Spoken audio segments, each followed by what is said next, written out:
تين البصخة الحقيقة حصلت فيه حدثين كبار. أول حدث حصل ربنا يسوع لقى شجرة تين مليانة ورق، راح عشان ياخد منها ثمرة ملقاش فيها ولا ثمرة، فراح لعن شجرة التين عشان يدينا رسالة: اوعى تفتكر انه المظهر هيخدعني، ده انا ربنا فاحص القلوب والكلى. كم واحد فينا عنده مظهر التقوى لكنه مش تقي؟ كم واحد فينا عنده مظهر النجاح والتفوق لكن هو واخد تعب غيره ومتسلق على تعب غيره؟ الحقيقة محتاجين نفوق ونركز وناخد الرسالة من يوم 2 البصخة: خلي بالك لا تكون شجرة تين، أحسن دي خدت لعنة.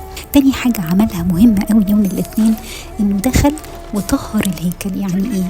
لا الناس بتبيع وتشتري وتجارة بص لهم: انتوا ازاي بتعملوا كده؟ انتوا السما فين؟ ركزوا يا جماعة. كأنه ربنا نازل يقول: هو احنا ليه متخيلين انكم هتعيشوا للأبد على الأرض؟ السما هي اللي هنعيش فيها للأبد. انتوا لسه مشغولين بالفلوس، لسه مشغولين بالبيع والشراء، لسه في واحد بيستسلع التاني عشان ياخد منه. وعشان كده الرسالة: اعرف انه ربنا ما بيتخدعش بالمناظر.